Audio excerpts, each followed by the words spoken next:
নমস্কার বন্ধুরা, আজকে আপনাদেরকে আমি গোলাপ জামুন করে দেখাবো। এখানে 1 কাপ চিনি নিয়ে নিলাম, চিনি দিয়ে আর দিয়েছি, 1 কাপ আর জল 1 নিয়ে কাপ জল শিরা দিয়ে শিরাটা আমি তৈরি করে নিচ্ছি। সঙ্গে আর দিয়ে দিচ্ছি এলাচ, শিরার মধ্যে কিছুটা এলাচ দিয়ে এলাচের গুঁড়ো। দিচ্ছি, দিয়ে হয়ে গেল শিরা শিরাটা তৈরি করা। করে নিলাম। এখন আমি ছানা নিয়ে নিয়েছি। এখন ছানার এখন সঙ্গে দিয়ে দিচ্ছি আমি 2 চামচের 1.5 মতো সুজি মিশিয়ে দিলাম। সুজি, 2 আর চামচ, দিয়ে 1.5 দিচ্ছি চামচ ময়দা, আর সঙ্গে 2 একটু চামচের ময়দা, 2 দিয়ে চামচের মতো দিচ্ছি। দিয়ে আর দিয়ে দিলাম। দিচ্ছি হলো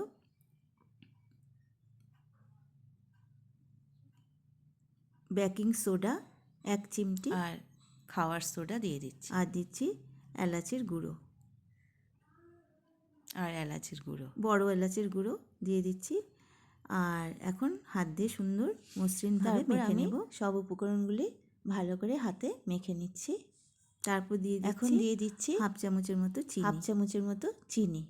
আবারও সুন্দর করে ভালো করে মেখে নেব। মাখা হয়ে এখন গেছে। হাতের তালু ভালো করে দিয়ে মাখতে হবে, হাতের আস্তে তালু করে দিয়ে একটা মসৃণ ডো সফট তৈরি করে করে নেব। মাখা হয়ে গেল। এখন ডো তৈরি। এখন ডোর থেকে আমি মিষ্টির আকারে করে শেপ দিয়ে প্রত্যেকটা মিষ্টি গড়ে নেব, শেপ তৈরি করে নেব।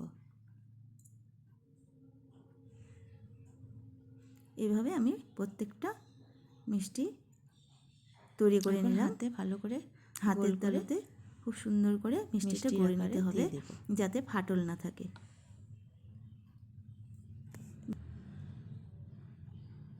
হয়ে গেল তৈরি করা মিষ্টি। এখন কড়াইটা গ্যাসে বসিয়ে দেব। গরম হয়ে গেছে, আমি তেলটা দিয়ে দিচ্ছি মিষ্টিগুলি ভাজার জন্য। এখন গ্যাসটা মিডিয়াম আঁচে রেখে প্রত্যেকটা মিষ্টি আমি হালকা করে ভেজে নেব।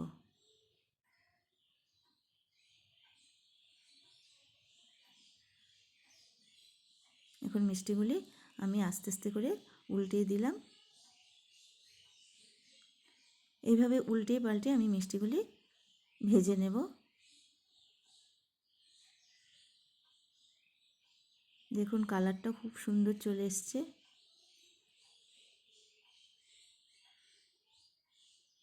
হয়ে গেল মিষ্টিগুলি ভাজা। এখন আমি তুলে নিচ্ছি একটা প্লেটে।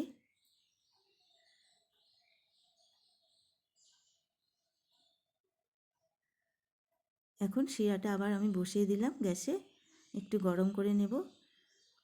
মিষ্টিগুলি আমি দিয়ে দিচ্ছি শিরায়।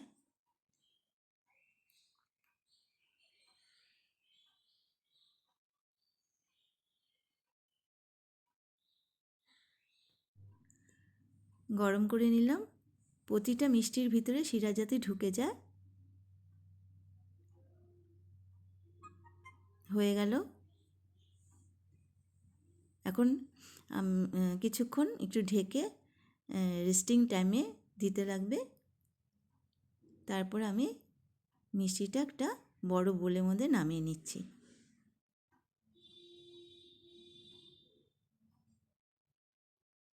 বাড়িতে করে দেখবেন, খুব ভালো লাগে। এখন শিরাগুলি উপর থেকে দিয়ে দিলাম। কেমন হয়েছে সেটা কমেন্টের মাধ্যমে অতি অবশ্যই জানাবেন। নমস্কার।